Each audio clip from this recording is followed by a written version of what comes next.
यहाँ पे मैं और मेरी बेटी हम दोनों तैयार हुए हैं। देखो देखो हम लोगों को कैसे लग रहे हैं। अभी बज रहे हैं 2:45 और हम दोनों सज धज के क्या करने वाले हैं, कुछ नहीं।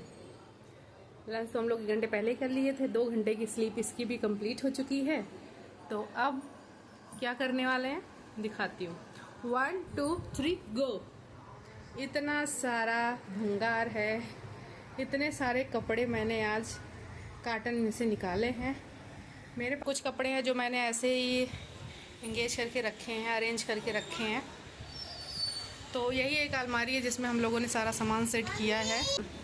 और ये हमारा मंदिर है जिसमें हम पूजा करते हैं। हेलो गाइस, मैं वापस आ गई हूँ और जब वापस आ रही हूँ समेटने के लिए तो पता चल रहा है कि लाइट ही गायब है और हमारे यहाँ इन्वर्टर है नहीं। तो इतनी गर्मी में अंदर बैठ के कौन इतना बड़ा काम करेगा। वैसे भी अभी टाइम है, हम लोग थोड़ा रेस्ट करते हैं, बाहर चलते हैं। लाइट आएगी फिर आएंगे, इसको फोल्ड करेंगे। और तब तक मैं बिटिया रानी को पैंट पहना दूँ। तो अनएक्सपेक्टेड थिंग्स हैपन्स ऑलवेज। बगैर हाल हुआ बुरा हाल, उसी में कपड़े ऐसे निकले हैं कि उनकी चुन्नी की साड़ी बन गई, साड़ी की चुन्नी बन गई और जिया मेरी दुल्हन बन गई।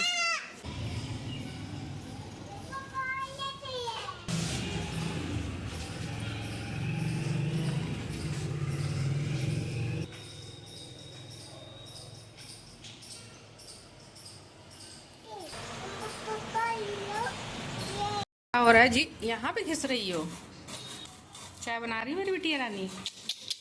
How sweet. ये देखो खल रखा था, इसी में कूट लेती, नहीं तो यहाँ पे घिस रही हो। हाँ बेटा, हाँ हाँ हाँ। दीदी चाय बना रही हैं हमारे लिए। बनवाया जा रहा है गाइस। गाइस बना रही मेरी बिटिया। मम्मी को इतना सुख देती है बिटिया होना, इसीलिए अच्छा माना जाता है। किया जा रहा है गाइस। गया अंदर कितना बड़ा अंदर उसके घुसा होगा, उसको नहीं है। ऐसे ऐसे पीटो निकलेगा। दूध उबलने वाला है, डालोगी।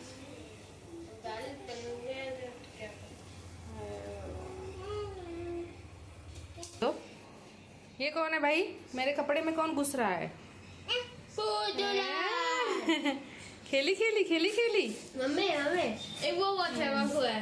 मम्मी ने कहा था हेनरी बाहर मत निकलो, पर मैं तो हेनरी हूँ ही नहीं, मैं हूँ कल्लू कालिया।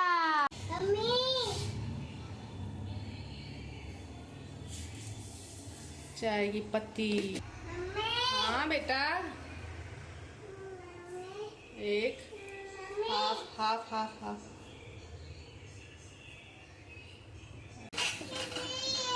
चाय उबलने लगी है, चाय उबलने लगी है। क्या क्या डालूं? हो गया, अदरक डाली हो, क्या जरूरत, काली मिर्च है, दालचीनी। बिच्चू मेरी पढ़ाई कर रही है क्या? वाओ, मंकी जोकर मस्ती में डोले, हाय हाय बम बम बोले। एप्पल नहीं बॉल, एप्पल तो तुम फाड़ डाली।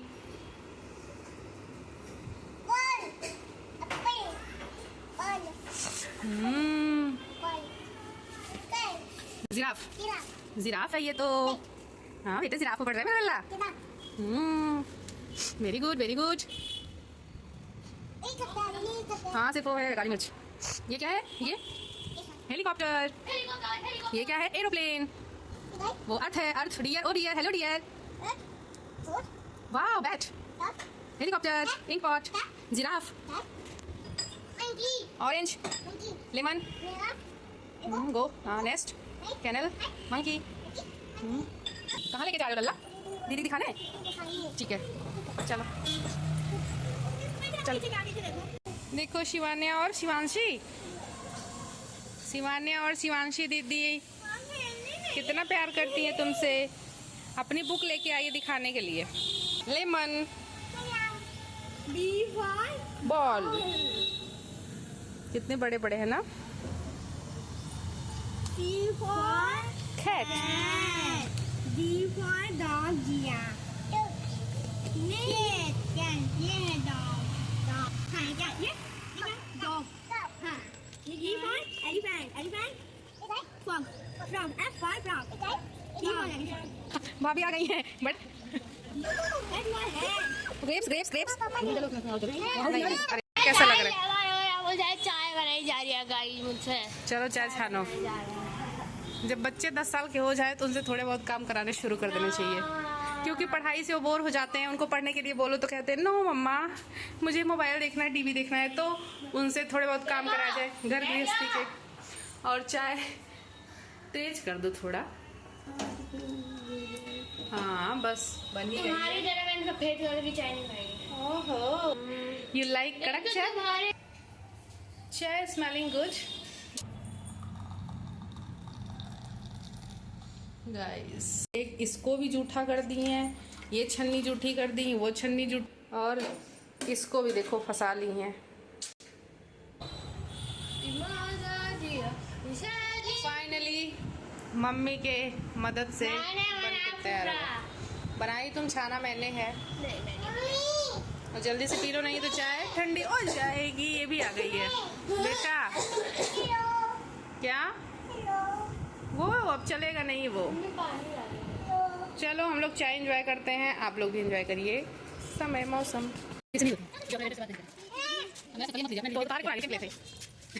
ये बच्चे जो हैं अपना छत छोड़ के दूसरे छत पे खेल रहे हैं। ये पता नहीं कौन सा इंटरेस्ट उनके छत पे आ रहा है। अपने छत पे क्यों नहीं खेल रहे भाई, अपने छत पे क्यों नहीं खेल रहे।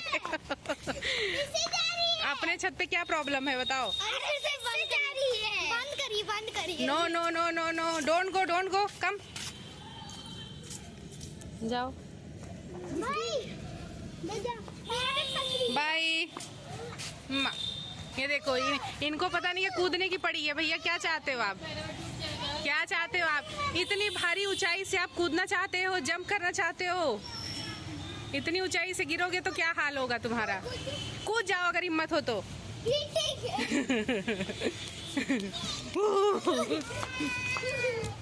तो देखो जिया रानी पागलपंथी करते हुए, जिया रानी पागलपंथी करते हुए। ये लड़का देखो, इसको देखो। आर्यन भाई बंदर बन गए हो, जंप कर रहे हो सब जगह उछल उछल के। काफी एक्टिव प्रोएक्टिव बच्चा। वो देखो कॉपी करती हुई एक छोटी सी बंदरिया, कॉपी करती हुई छोटी सी बंदरिया। No don't jump. ये तो हमारे यहाँ शाम को यही हाल रहता है। सारे बच्चे बस छत पे आके एंजॉय करते हैं, है ना। सबसे टैलेंटेड बच्चा ये है। इन दोनों में कंपटीशन लगी है, शर्त लगी है कि कौन सबसे ज़्यादा फोड़ेगा ये छीन ये वाली पन्नी।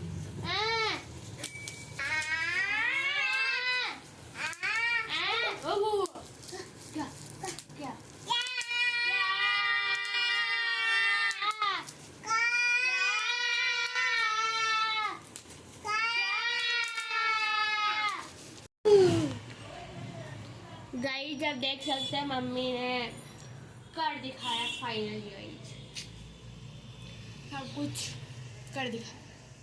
Well done mummy, well done. अभी बिस्तर बिछ गया है, सब सेट हो गया है, सामान भी सेट ही हो गया है, कपड़ा। रात के बज रहे हैं 7:30।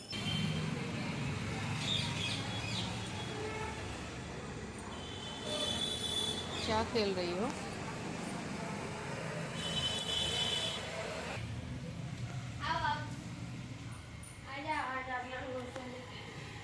कोई बात नहीं, बस इस कमरे का बेड इस तरह सफाई हो गई है। कितना प्यार है दोनों बहनों में। रियलिटी लाओ थोड़ा। जबरदस्ती। के कैरेक्टर से कुछ। ये कौन है भाई। गोफरा बना के। अरे अरे अरे। तो अभी हो गया है डिनर टाइम और अब थोड़ी पढ़ाई भी कर ली जाए, क्योंकि दिन तो बीत गए ऐसे ही खेलने में खिलाने में बच्चे के साथ, और घर को मैनेज करने में, थोड़ा सा सेटलमेंट करने में। तो चीटिंग तो नहीं करनी है। 1 2 3 घंटे जो भी टाइम मिलता है हमें अपने स्टडी में कंटिन्यू रहना है और कंसिस्टेंट रहना है। तो अभी 9:30 बज रहा था, मैंने 9:30 से 10 तक पढ़ा। उसके बाद फिर अभी मैं संविधान एवं संविधान निर्माण प्रक्रिया के बारे में पढ़ने जा रही हूँ। रात के बज गए थे 10 और छोटी वाली बेटी तो 8 बजे तक 8:30 बजे तक सो जाती है वैसे। उसके बाद मैं बनाती हूँ डिनर और फिर हम माँ बेटी रहते हैं तो खाते हैं, पतिदेव रहते हैं तो साथ में खाते हैं तीनों लोग। तो मोस्ट प्रोबेबली 9 o'clock तक या 9:30 बजे तक तो हम लोग खा पी लेते हैं। उसके बाद फिर बर्तन वर्तन धुलना रहता है, धुलते हैं, नहीं कभी कभी आलस लग जाती नहीं भी धुलते हैं।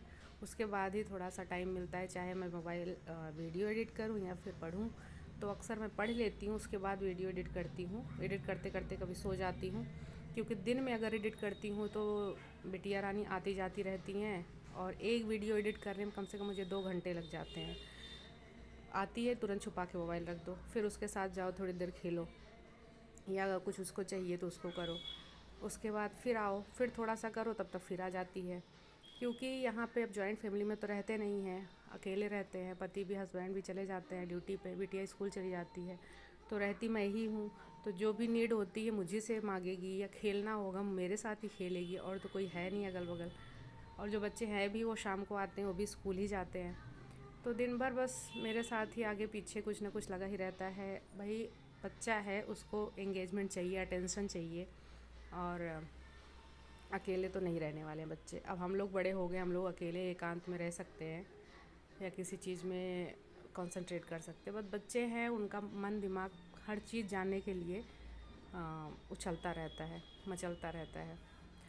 तो यहाँ पे मैं जो है अपना स्टडी लगा रही हूँ और मैं सोचती हूँ कम से कम एक बार या दो, मतलब कम से कम तो एक बार पढ़ता ही आदमी, 2 बार पढ़ लूँ ताकि वो टॉपिक पूरी क्लियर हो जाए। फिर उसके जो MCQs हैं वो लगाऊँ ताकि कोई डाउट ना रह जाए और फटाफट मैं लगा लूँ। हाँ, पूर्वावलोकन में अच्छा है कि टॉपिक तो अच्छे से दिया ही रहता है, लेकिन जो MCQs दिए गए हैं उसमें भी उसकी डिटेल दिए रहते हैं।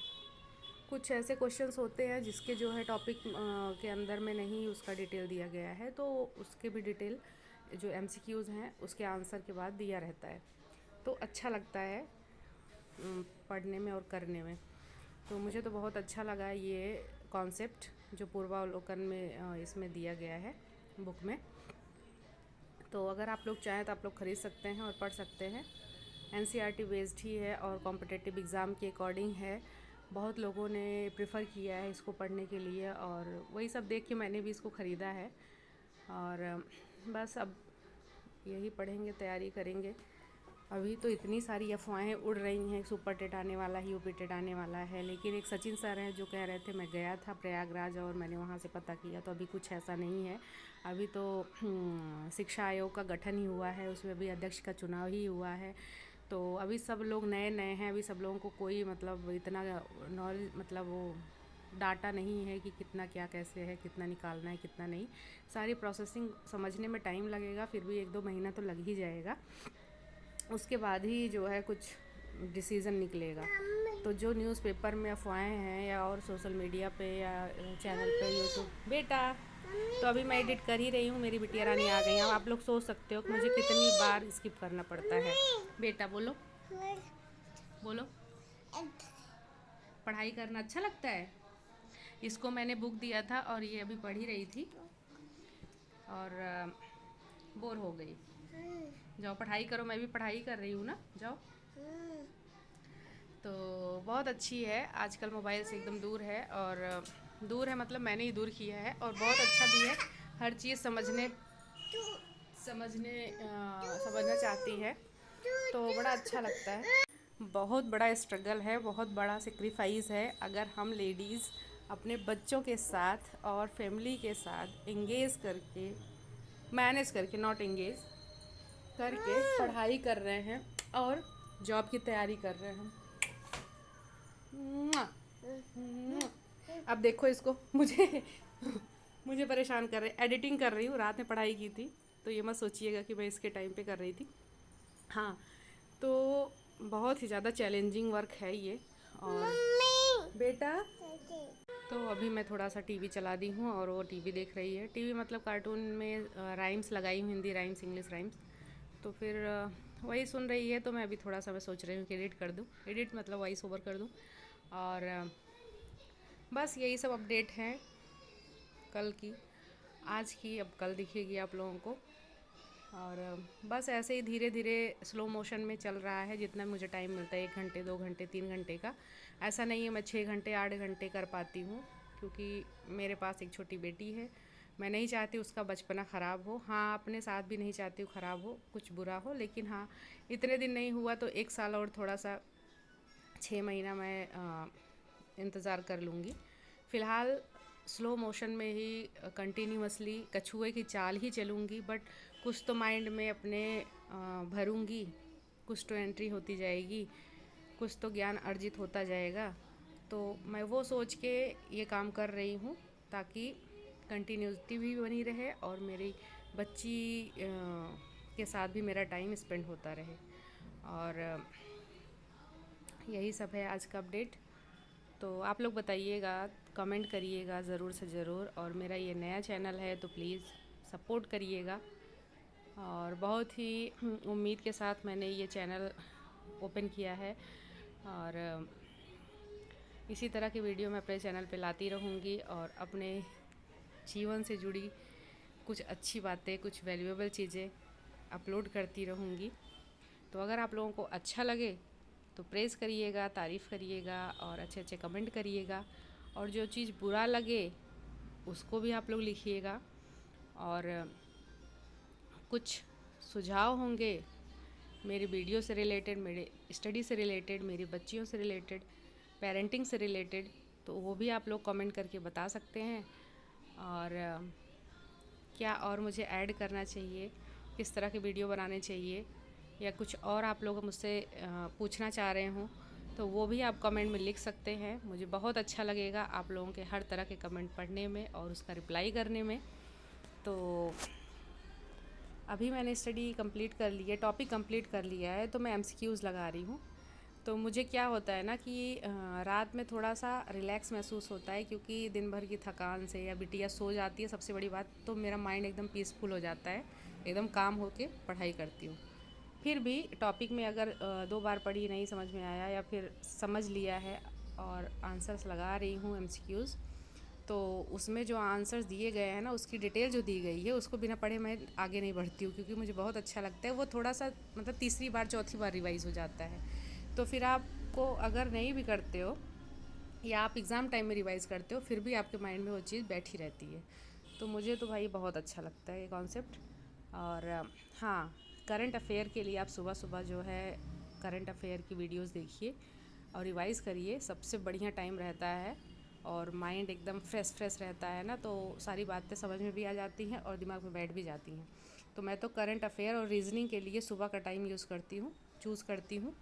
और थोड़ा शांत माहौल रहता है, ज़्यादा चींपू गाड़ी मोटर की आवाज़ भी नहीं रहती है, सब लोग सोते भी रहते हैं, तो बड़ा अच्छा लगता है पढ़ने में। बाकी एसएसटी और जीके जीएस का जो पोर्शन है, ये सब मैं रात में प्रेफर करती हूँ। और जैसे हिंदी हुआ, ये सब हुआ, तो ये सब मैं रात में थोड़ा प्रेफर करती हूँ पढ़ने के लिए। और मुझे जो है लगता है कि मैथ मेरे लिए टफ़ है, तो मैं अपनी बेटी से पढ़ती हूँ मैथ और साइंस। वो बहुत अच्छे से मुझे डिटेल में पढ़ा देती है और उसके पढ़ाने का तरीका बहुत ही अच्छा है। तो बस ऐसे ही मेरी स्टडी चल रही है कछुए की चाल में। अब देखो आगे क्या होता है इन फ्यूचर। उम्मीद है कि बहुत बढ़िया होगा, क्योंकि अगर हमने ये कदम उठाया है तो किसी न किसी मंजिल तक तो पहुँचे ही होंगे। तो यही है, कहते हैं कि बिग टारगेट मत रखो तो स्मॉल तो रखो। अगर आज हम 6 घंटे 8 घंटे नहीं पढ़ सकते तो 1 घंटे तो पढ़ ही सकते हैं ना, 1 घंटे का टाइम तो निकाल ही सकते हैं। अरे नहीं, हम 1 घंटे सोएंगे, है ना, 15 मिनट आधे घंटे की झपकी ले लेंगे, फिर सोना ही क्या, एक दिन तो हमेशा के लिए सो ही जाना है। ये बात सोच के ना मेरी तो नींद ही उड़ जाती है। एक दिन मैंने आचार्य प्रशांत का जो है वीडियो देखा था, तो उसमें उन्होंने यही बताया था कि सोने में क्यों ज़िंदगी बर्बाद कर रहे हो। नहीं आपको कोई तकलीफ़ है, कोई दिक्कत है, या फिर बीमार नहीं हो, तो आप जो है सोने में क्यों वेस्ट कर रहे हो टाइम। एक दिन तो हमेशा के लिए सो ही जाना है, तो अभी जो ज़िंदगी है उसको अच्छे कामों में लगाओ, पढ़ाई में लगाओ, नई नई चीज़ें खोजने में लगाओ, नई नई चीज़ें जानने में लगाओ। तो क्या ज़रूरत है सो के ख़राब करने में। तो मैं भी यही सोच के ना दिन में तो बिल्कुल नहीं सोती हूँ। हाँ, रात में अगर नींद भी आती है दिमाग में यही आता है कि नहीं 2 घंटे तो मैं पढ़ ही सकती हूँ। 12 बजे सो जाऊँगी, 12 से 6 तो वैसे भी 6 घंटे पूरे ही हो जाएंगे। तो 6 घंटे से ज़्यादा सो के करना ही क्या है, उतना फ्रेश होने के लिए काफ़ी होता है। तो इसीलिए जो है अब छोटे छोटे स्टेप मैंने शुरू किए हैं और उसी पे चलती रहूँगी, फिर मंजिल तो मिलेगी एक ना एक दिन, है ना। और आप लोग बताइए कैसे तैयारी कर रहे हैं, कैसे पढ़ाई कर रहे हैं और किस चैनल को फॉलो कर रहे हैं। कुछ मुझे भी सजेस्ट कीजिएगा, हो सकता है मेरे लिए वो प्रॉफिटेबल हो और उसी से पढ़ के मेरा भी भला हो जाए। देखो सेकंड टाइम फिर बिटिया की एंट्री। देखो मुझे जो लगता है ना कि हमें सजेस्ट कुछ लोग कर सकते हैं, परिवार वाले भी कहते हैं हाँ फलानी की बहू ऐसा कर रही तुम भी करो, लेकिन हाँ हेल्प कोई नहीं कर सकता है, या फिर करने को सिर्फ आपको ही करना है, कोई और करने वाला नहीं है। इसलिए हमें खुद को धक्का देना। तो push yourself to achieve something best. तो हमें खुद को पुश करना पड़ेगा और परिवार को, बच्चों को मैनेज करते हुए आगे बढ़ने के लिए स्टेप उठाने पड़ेंगे और मैंने उठा लिया है। दिल से ना कुछ करने का जब जुनून होता है ना तो बहुत अच्छे से काम मैनेज भी हो जाता है और हमारा जो मंजिल पाने की हमारी जो कोशिश है वो भी कामयाब हो ही जाती है। जब मेरा CTET नहीं क्वालिफाई हुआ 1-2 बार, तो मुझे ना एक दिन ऐसे रियलाइज़ हुआ कि कुछ तो गड़बड़ है, कुछ तो गलती मैं कर रही हूँ। मेरा क्या था ना, मैं परिवार के पीछे परेशान थी, कुछ भी चाहिए होता सबके पीछे लगी रहती थी। किसी को कोई तकलीफ़ ना हो, कोई पानी खाना जब मांगे तब मैं हाजिर रहूँ, बच्चे के लिए भी, पति के लिए भी, सास ससुर के लिए भी। लेकिन ना वो मैं गलत करती थी। वही टाइम मैं अपने पढ़ाई के लिए भी लगा सकती थी। ज़रूरी नहीं है कि दिन भर में अगर सब मांग रहे हैं कर कुछ चाहिए, ज़रूरत है तो कोई अपने आप लेके नहीं कर सकता है ना। जो मेन काम है उसको मैं कर सकती थी, उसके बाद मैं अपना पढ़ाई कर सकती थी। लेकिन नहीं, जब सबको संतुष्टि सबकी हो जाती थी फिर मैं अपना करती थी, नहीं भी करती थी, ज़्यादा इंपॉर्टेंस नहीं देती थी। जब मुझे रियलाइज़ हुआ ना ये सारी चीज़ें, तो फिर मैंने करना छोड़ दिया। और मैं सच बताऊँ तो 1 महीने नहीं तो 15 दिन की पढ़ाई में, क्योंकि मैं पहले से पढ़ती थी, मुझे सब कुछ आता था, बस मुझे थोड़ा सा कंसंट्रेशन और रिवीजन की ज़रूरत थी। तो मैंने 15 दिन की पढ़ाई में CTET क्वालिफाई किया है। तो वही मैं सोचती हूँ अगर मैं ठान ही लूँ ना, अगर कोई भी ठान ले तो कर सकता है। तो बस इसी नोट के साथ और पॉजिटिव नोट के साथ मैं इस ब्लॉग को एंड करती हूँ। और अब हो गए हैं 11:30। तो गुड नाइट, शुभ रात्रि, सबा खैर, और अच्छी एनर्जी के साथ फिर सुबह मिलेंगे। Bye bye.